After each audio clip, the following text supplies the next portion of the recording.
ఈ రోజు మనం ఒక కాంప్లెక్స్ కాన్సెప్ట్ గురించి మాట్లాడుకుందాం. రీసెంట్ టైమ్స్ లో మీరు స్మార్ట్ ఫోన్ లాంచెస్ కనుక ఒకసారి అబ్జర్వ్ చేస్తే మార్కెట్ చేసుకోవడానికి కొన్ని కీ పాయింట్స్ ని వీళ్ళు మైండ్ లో పెట్టుకుంటారు. దాన్నే మనం యూఎస్పీ అని పిలుస్తూ ఉంటాం, యూనిక్ సెల్లింగ్ పాయింట్స్ కింద. వాటిలో ప్రాసెసర్ ఉండేది, కెమెరా ఉండేది, డిస్ప్లే ఉండేది. ఈ మధ్య ర్యామ్ అండ్ రోమ్ కాన్ఫిగరేషన్స్ కూడా యాడ్ చేసి బాగా మార్కెట్ చేస్తూ ఉన్నారు. అందులో ఒకటి స్టోరేజ్ టైప్స్, యూఎఫ్ఎస్ స్పీడ్స్ గురించి ఈ రోజు మనం మాట్లాడుకోబోతున్నాం. నెట్వర్క్ స్పీడ్స్ పరంగా మాట్లాడుకుంటే 5G అండ్ కొన్ని కంట్రీస్ లో 6G రోల్అవుట్ అయిపోయింది. బట్ స్టోరేజ్ టైప్స్ లో ఇండియా ప్రకారంగానే మాట్లాడుకుంటే మనం పెట్టే ప్రైజ్లకి ఎటువంటి స్టోరేజ్ టైప్స్ యూఎఫ్ఎస్ 2.2, 2.1 దగ్గర అయిపోతున్నాం. అసలు మనం పెట్టే ప్రైస్ కి ఏ స్టోరేజ్ టైప్ మన ఫోన్ లో ఉండాలి అండ్ రియల్ లైఫ్ లో మనకి అసలు ఈ స్టోరేజ్ టైప్స్ ఎక్కడైనా ఉపయోగపడతాయా, అసలు ఎలా పనిచేసింది యూఎఫ్ఎస్ అనేది, అసలు యూఎఫ్ఎస్ అంటే ఏంటి, ఇలాంటి ఎన్నో క్వశ్చన్స్ కి ఈ వీడియోలో మీకు ఆన్సర్స్ దొరుకుతాయి. వీడియోని ఎండ్ వరకు చూడడానికి ట్రై చేయండి. నాకు తెలిసి 0% లో కూడా ఈ కైండ్ ఆఫ్ వీడియో మీకు మన తెలుగులో దొరకకపోవచ్చు. సో ఒక కాంప్లెక్స్ టాపిక్ ఇది, చిన్న కాంపౌండ్స్ కింద డివైడ్ చేసి మీకు క్లియర్ గా అర్థమయ్యేలా వీడియోని ఎక్స్ప్లెయిన్ చేస్తా. నేను అడిగేదల్లా ఒక్కటే, ఒకవేళ కంటెంట్ ఉపయోగపడితే ఛానల్ సబ్స్క్రైబ్ చేసుకుని సపోర్ట్ చేయండి. 100K సబ్స్క్రైబర్స్ ఈ వీడియోతోనే అయిపోతే ఇంకా బాగుండిద్ది. అసలు యూఎఫ్ఎస్ అంటే ఏంటి? What is UFS? యూఎఫ్ఎస్ అంటే యూజ్లెస్ ఫ్రెండ్ సర్కిల్. ఎగస్టాల్ వద్దు, మ్యాటర్ చెప్పు.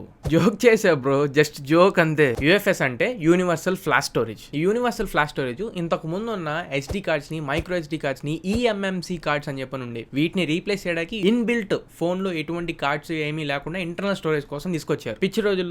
పాత రోజుల్లో మీరు ఒకవేళ అబ్జర్వ్ చేస్తే CDMA ఫోన్స్ ఉండే, రిలయన్స్ వి, నోకియా ఫోన్స్ వి, Samsung phones, most importantly Sony Ericsson, ఇలాంటి ఫోన్స్ అన్నింట్లో కూడా మనం మెమరీ కార్డ్ యూస్ చేస్తే గానీ పాటలు వీడియోలు మనం పెట్టుకోవడానికి కుదిరిండే కాదు. అండ్ ఫోటో తీసుకున్నా కానీ అది సేవ్ అవ్వాలంటే ఖచ్చితంగా మెమరీ కార్డ్ ఉండాల్సింది. ఆ రోజుల్లో ఫోన్ కి మెమరీ కార్డ్ ఫ్రీ అని చెప్పంటే ఫ్రీగా వచ్చే మెమరీ కార్డుల కోసం ఫోన్ కొనేదాకా వెళ్ళేవాళ్ళు. ఇలాంటి రోజులు మీలో ఎవరైనా ఫేస్ చేస్తే ఒకసారి కమెంట్ సెక్షన్ లో మెన్షన్ చేయండి. ఓకే, అదంతా పక్కన పెడదాం. అసలు ఇప్పుడు యూఎఫ్ఎస్ వర్కింగ్ ప్రిన్సిపల్ ఏంటనే దాని గురించి మాట్లాడదాం. హార్డ్వేర్ అండ్ సాఫ్ట్వేర్ ఈ రెండింటి యొక్క కాంబినేషన్ యూస్ చేసుకుని ఒక వాలటైల్ ఫ్లాష్ మెమరీ చిప్ మీద డేటాని స్టోర్ చేసిద్ది, అదే విధంగా డేటాని రిట్రైవ్ చేసిద్ది. అర్థం కాకపోతే క్లియర్ గా ఇంకొకసారి వినండి. హార్డ్వేర్ అండ్ సాఫ్ట్వేర్ ఈ రెండింటి యొక్క కాంబినేషన్ యూస్ చేసుకుని ఒక వాలటైల్ ఫ్లాష్ మెమరీ చిప్ మీద డేటాని స్టోర్ చేయడం అండ్ డేటాని రిట్రైవ్ చేయడమే యూఎఫ్ఎస్ పని. ఇంకా సింపుల్ గా అర్థమయ్యేలా చెప్పాలంటే ఇది రెండింటి మధ్యలో ఉండిద్దని గుర్తుపెట్టుకోండి. ఒకటి హోస్ట్, దాన్నే మనం యూఎఫ్ఎస్ హోస్ట్ అని కూడా పిలుస్తూ ఉంటాం. రెండు డివైస్ అంటే స్టోరేజ్ ఐసి. టెక్నికల్ గా మాట్లాడుకుంటే యూఎఫ్ఎస్ హోస్ట్ నేమో మనం అప్లికేషన్ ప్రాసెస్ అని పిలుస్తూ ఉంటాం అండ్ డివైస్ నేమో స్టోరేజ్ ఐసి అని పిలుస్తూ ఉంటాం. సో ఈ అప్లికేషన్ ప్రాసెస్ కి అండ్ డివైస్ స్టోరేజ్ కి మధ్యలో ఉండేదే ఈ యూఎఫ్ఎస్. ఇప్పుడు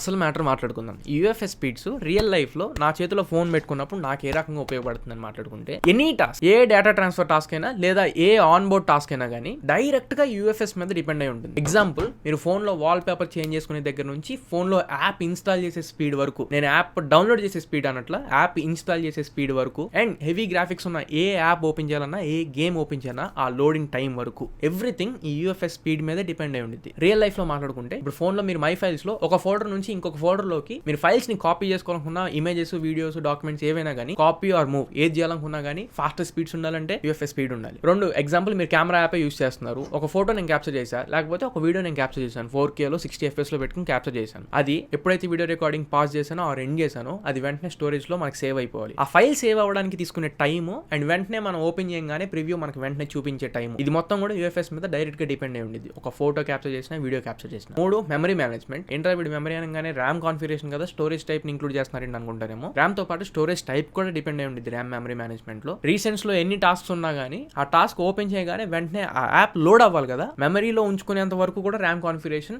ఎప్పుడైతే యాప్ ఓపెన్ చేయాలో అప్పుడు మళ్ళీ మనకి యూఎఫ్ఎస్ స్టోరేజ్ టైపే ఉపయోగపడుతుంది. ఇవి మాత్రమే కాదండి, ఇంకా ఫోన్ లో ఆన్ బోర్డ్ మీద మనం ఏదైతే స్పీడ్ ని బేస్ చేసుకొని అండ్ ఫోన్ లో ఉండే స్టోరేజ్ ని బేస్ చేసుకొని చేసే ప్రతి పని కూడా యూఎఫ్ఎస్ స్టోరేజ్ టైప్ మీదే డిపెండ్ అయి ఉంటుంది. అందుకే నేను ప్రతి ఫోన్ రివ్యూలో కూడా RAM and Rome configurations and real life లో మెమరీ మేనేజ్మెంట్ ఎలా ఉంది, స్టోరేజ్ టైప్స్ ఏ రకంగా ఉన్నాయని కూడా నేను ఇంక్లూడ్ చేసుకొని ప్రతి రివ్యూలో మీకు చెప్తా. సో ఇప్పుడు అర్థమైంది కదా యూఎఫ్ఎస్ మనకి ఏ రకంగా ఎంత క్రూషియల్ రోల్ ప్లే చేసిద్దో అని. రియాలిటీలో మనకి బెనిఫిట్స్ ఏమైనా ఉంటాయా? యూఎఫ్ఎస్ వల్ల మనం అబ్జర్వ్ చేయగలిగిన బెనిఫిట్స్ ఏమైనా ఉంటాయి అంటే ఖచ్చితంగా ఒక 4 బెనిఫిట్స్ ఉంటాయి. ఒకటి, ఫాస్టర్ డేటా ట్రాన్స్ఫర్ స్పీడ్ చేయడంలో. రెండు, phone or any electronical device దాని యొక్క పర్ఫార్మెన్స్ ని ఈవెన్ బెటర్ గా మనం ఎక్స్పీరియన్స్ చేయడంలో ఉపయోగపడుతుంది. మూడు, ఇది కొంచెం ఇంపార్టెంట్ కూడా, పవర్ ఎఫిషియన్సీలో బెటర్ పవర్ ఎఫిషియన్సీని మనం అబ్జర్వ్ చేయొచ్చు. నాలుగు, ఇది even more important point, safety with security. ఈ పాయింట్ ఇంతగా స్ట్రెస్ ఎందుకు చేసి చెప్తున్నాను అంటే, ఇంతకు ముందు పాత ఫోన్స్ మీరు అబ్జర్వ్ చేస్తే మెమరీ కార్డులు వేసి మనం వాడుకునేటప్పుడు నోకియా ఆషా ఫోన్స్ చూసుకున్నా, ఇంకో సామ్సంగ్ ఫోన్స్ చూసుకుని దేంట్లో అయినా కానీ జావా స్క్రిప్ట్ మీద మనకు ఫోన్స్ ఉండేవి. ఉంటాయి. వీటిలో మనం ఫోన్ ని ఫార్మాట్ చేసుకోవాలనుకున్నా, మెమరీ కార్డ్ ని ఫార్మాట్ చేసుకోవాలనుకున్నా, లేదా ఫోన్ ని రీసెట్ చేయాలనుకున్నా, ఫోన్ ని ఎరేస్ చేసుకోవాలి, ఏది చేసినా గానీ మెమరీ కార్డ్ లో ఉన్న డేటా మొత్తం కరప్ట్ అయ్యాయి. అలానే మెమరీ కార్డ్ పెట్టి తీసేటప్పుడు ఒక్కొక్కసారి ఫోటోస్ క్యాప్చర్ చేసేటప్పుడు కూడా డేటా మొత్తం కరప్ట్ అయ్యి మెమరీ కార్డ్ ఫార్మాట్ అయిపోయేది. అంటే డేటా మనం లూజ్ అయిపోవాలి. డేటాకి సెక్యూరిటీ ఉండేది కాదు, సేఫ్టీ ఉండేది కాదు. యూఎఫ్ఎస్ లో ఏంటంటే JEDEC అనే కోడ్ ని యూజ్ చేసుకుని ఇన్లైన్ సెక్యూరిటీ అనే టెక్నాలజీతో మన డేటా మొత్తానికి సెక్యూరిటీ ఉంటుందన్నమాట. ఇది chip level security, inline security అని చెప్పని పిలుస్తుంటాం. డేటా కరప్ట్ అవడానికి ఛాన్సెస్ 0% ఉంటాయి. ఒకవేళ ఫోన్ ని మీరు ఇలా కొట్టేసి బోర్డు ని నలగొట్టేస్తే తప్ప డేటా అనేది మోస్ట్లీ కరప్ట్ అవ్వదు. వీడియో మధ్యలో వచ్చినందుకు సారీ, ఇందాక స్టార్టింగ్ లో ఆల్రెడీ నేను చెప్పాను. ఒకవేళ కంటెంట్ నచ్చి వర్త్ అనిపిస్తే మాత్రమే మన ఛానల్ ని సబ్స్క్రైబ్ చేసుకొని ఫాలో అవ్వండి. ఎందుకంటే 50% కంటే పైనే నాట్ సబ్స్క్రైబర్ పర్సన్స్ మన ఛానల్ చూస్తున్నారు. అంటే ఇప్పుడు మనం 60,000 దగ్గరలో ఉన్నాం. వాళ్ళు కూడా సబ్స్క్రైబ్ చేస్తే ఈ పాటికి మన ఛానల్ 120K సబ్స్క్రైబర్స్ దగ్గరలో ఉండేది. సో సబ్స్క్రైబ్ చేసుకుని కంటెంట్ చూడండి. 100K సబ్స్క్రైబర్స్ రీచ్ అయితే నేను కూడా చాలా హ్యాపీగా ఫీల్ అవుతాను. అండ్ ఇప్పుడు UFS అసలు ఎన్ని రకాలుగా ఉంది మీరు thumbnail చూశారు కదా. UFS 2.1, 3.1, 4.0 ఈ కాకుండా ఇంకా బోల్డ్ ఉన్నాయి. స్టార్టింగ్ వీళ్ళు అసలు 2010లో UFS కి సంబంధించి ఒక అసోసియేషన్ ని క్రియేట్ చేసుకున్నారు. 2011లో UFS 1.0 అని చెప్పని ఫస్ట్ మోడల్ UFS 1.0 ని ఇంట్రడ్యూస్ చేశారు. స్పీడ్ ఎంత అంటే అప్పట్లో 300 Mbps మాత్రమే. ఇది మళ్ళీ read and write maximum speeds అనుకోమాకండి, ఇది స్పీడ్ రేట్ మాత్రమే. యాక్చువల్ స్పీడ్స్ వేరే ఉంటాయి. మీరు ఇంటర్నెట్ స్పీడ్ లో అయినా, ర్యామ్ అండ్ రోమ్ స్పీడ్స్ అయినా ఏవైనా కానీ వీళ్ళు రీడ్ అండ్ రైట్ ఏదైతే చెప్తారో దాన్ని డివైడెడ్ బై 8 అయింది. ఎగ్జాంపుల్ ఇప్పుడు నేను 300 చెప్పాను ఫస్ట్ UFS 1.0, 300 డివైడెడ్ బై 8 వేస్తే మీకు అరౌండ్ 35, 37, 38 రావచ్చు. సో 37, 38 Mbps మాత్రమే దీని యాక్చువల్ స్పీడ్. దీన్ని మనం మాక్సిమం టోటల్ బ్యాండ్ విడ్త్ అని కూడా పిలుస్తూ ఉంటాం. ఈ 300 Mbps తో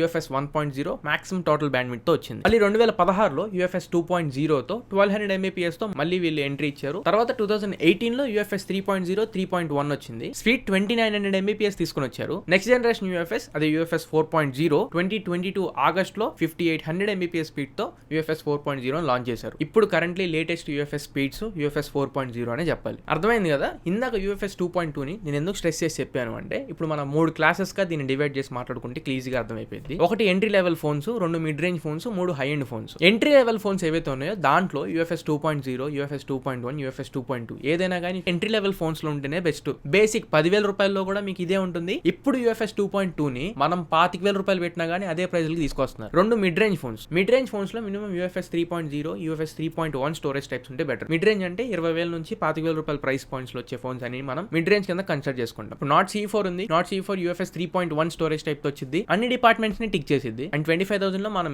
ఇంకా ఎక్కువ కూడా ఎక్స్పెక్ట్ చేయలేం. UFS 4.0 నేను ఎక్స్పెక్ట్ చేయలేం. So all rounder and storage types కూడా టిక్ చేస్తుంది కాబట్టి నాకు ఆ ఫోన్ పర్సనల్ గా బాగా నచ్చింది. అదే Moto 850 ఫ్యూజన్ లో చూస్తే UFS 2.2 స్టోరేజ్ టైప్ తో వస్తుంది. ఆల్ రౌండర్ గా కొన్ని స్పెసిఫికేషన్ నాకు నచ్చినాయి అని చెప్పి అనుకుంటే ఇంకా తప్పక మనం ఈ స్టోరేజ్ టైప్స్ లో కాంప్రమైజ్ తీసుకోవాల్సి వస్తుంది. 3 high end phones. High end phones లో మీకు తెలిసిందే UFS 4.0 ఆబ్వియస్ గా ఉపయోగించాలి. ఇప్పుడు మీరు S24 అల్ట్రా చూసుకున్నా గానీ అదే స్టోరేజ్ స్పీడ్స్ తో ఉంటుంది. అండ్ ఇప్పుడు రీసెంట్ గా ఉన్న UFS 4.0 లేటెస్ట్ గా ఉన్నది కదా, దాని గురించి మాట్లాడుకుందాం. దీన్ని సామ్సంగ్ వాళ్ళు ఫస్ట్ టైం దీన్ని ఇంట్రడ్యూస్ చేశారు 2022లో. UFS 3.0, 3.1 వీటితో కంపేర్ చేస్తే 46% లోయర్ పవర్ కన్జంప్షన్ ఇది తీసుకునింది. అంటే చాలా పవర్ ఎఫిషియంట్ స్టోరేజ్ టైప్ అని చెప్పాలి. అండ్ ఈవెన్ స్పీడ్స్ కూడా దీంట్లో వీరు 5800 Mbps స్పీడ్స్ ని ఇంక్లూడ్ చేశారు. అంటే almost twice the times faster speeds ని మనం ఎక్స్పీరియన్స్ చేయొచ్చు. బట్ ఎవరైతే gaming centric and performance oriented phones తీసుకుందాం అనుకుంటున్నారో వాళ్ళు మాత్రం తీసుకోవడమే UFS 4.0 అన్న ఫోన్స్ తీసుకోవడం బెటర్. ఇది బడ్జెట్ లో ఏమొస్తుంది అని చెప్పంటే మిడ్ రేంజ్ లో 25,000 కి Poco X6 Pro లో better RAM configuration and better storage types ఉన్నాయి కాబట్టి Poco X6 Pro నుంచి స్టార్ట్ చేసుకుంటే బెటర్. మళ్ళీ మదర్ బోర్డ్ ఇష్యూస్ ఉన్నాయి, Poco ఎందుకు సజెస్ట్ చేస్తున్నాం అని చెప్పి నా మీద ఎక్కమాకండి. జస్ట్ మార్కెట్ లో అవైలబుల్ ఉన్న బ్రాండ్ మీకు చెప్పాను అంతే. వాడేం నాకు డబ్బులు ఇచ్చింది లేదు, నేను వాడికి ఏమి